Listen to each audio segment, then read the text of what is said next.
2026 July 29 Siraj editorial. West bank തിരഞ്ഞെടുപ്പ് ജയിക്കാൻ അധിനിവേശ ആക്രമണം.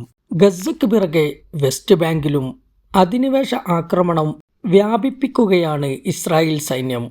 പള്ളിക്ക് തീയിട്ടും വീടുകൾ തകർത്തും യുവാക്കളെ പിടിച്ചുകൊണ്ടുപോയും സൈന്യം അഴിഞ്ഞാടുന്നു. ചെറുത്തു നിൽക്കുന്നവർക്ക് നേരെ വെടിയുതിർക്കുന്നു. സംഘർഷാവസ്ഥ സൃഷ്ടിക്കുന്നത് ജൂത കയ്യേറ്റം ശക്തമാക്കാനാണ്.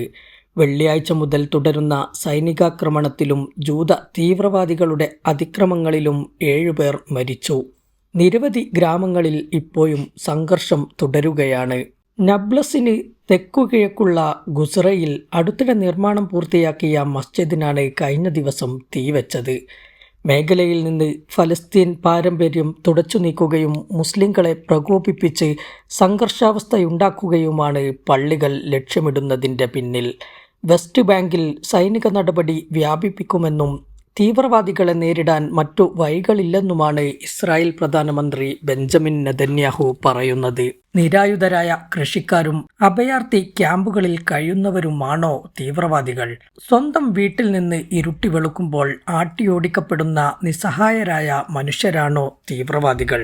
വെറും അപലപിക്കലിനപ്പുറം ഇസ്രായേലിനെ നിലക്കുനിർത്താൻ പോന്ന ഇടപെടൽ നടത്താൻ ആരുമില്ലെന്നതാണ് സയനിസ്റ്റ് രാഷ്ട്രത്തിൻ്റെ ആത്മവിശ്വാസം.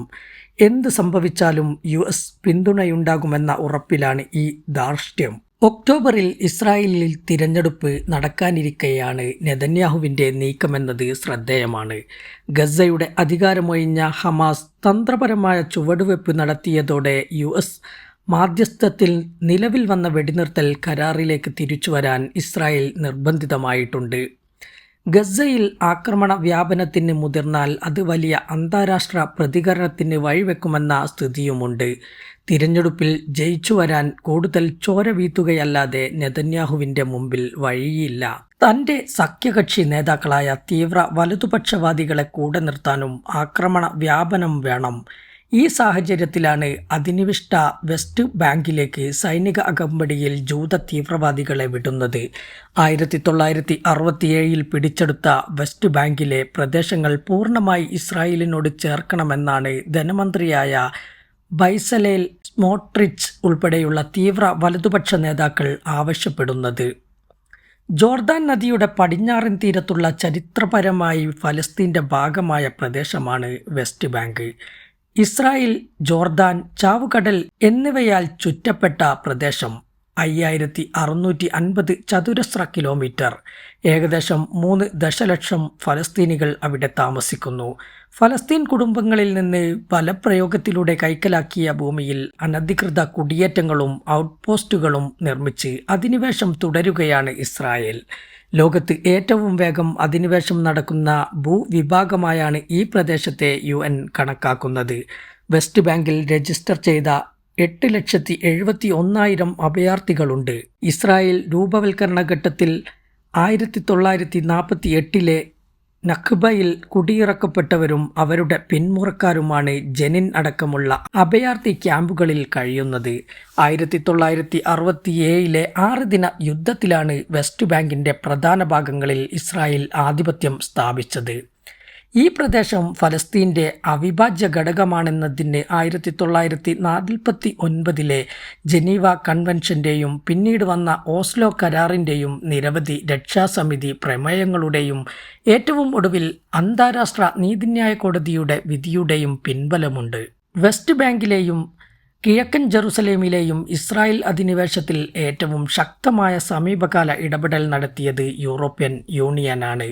EUവിൻ്റെ അനൗദ്യോഗിക വിദേശകാര്യ മന്ത്രാലയമായി പ്രവർത്തിക്കുന്ന യൂറോപ്യൻ എക്സ്റ്റേണൽ ആക്ഷൻസ് സർവീസ് 2025 തങ്ങളുടെ വാർഷിക റിപ്പോർട്ട് ഈ മാസം 17 പ്രസിദ്ധീകരിച്ചിരുന്നു.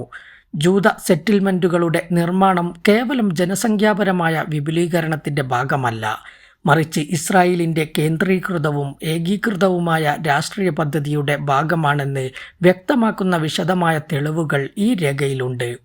പുതിയ കയ്യേറ്റ കേന്ദ്രങ്ങളുടെ നിർമ്മാണം, അവയ്ക്ക് നിയമസാധുത നൽകൽ, ഭൂമി പിടിച്ചെടുക്കൽ, കുടിയേറ്റക്കാരുടെ അക്രമം, ഭരണനിർവഹണ സംവിധാനങ്ങളിലെ മാറ്റങ്ങൾ എന്നിവയെല്ലാം ഈ പദ്ധതിയിൽ ഉൾപ്പെടുന്നു. ഫലത്തിൽ ഒരു പ്രദേശത്തെ സ്വന്തം അധീനതയിലാക്കുന്നതിലേക്കുള്ള അധിനിവേശ നീക്കമായും ഫലസ്തീൻ രാഷ്ട്രം എന്ന സാധ്യതയെ കൂടുതൽ ദുർബലപ്പെടുത്തുന്ന നടപടിയായും വെസ്റ്റ് ബാങ്ക് അധിനിവേശത്തെ കാണണമെന്നും റിപ്പോർട്ട് ചൂണ്ടിക്കാട്ടുന്നു.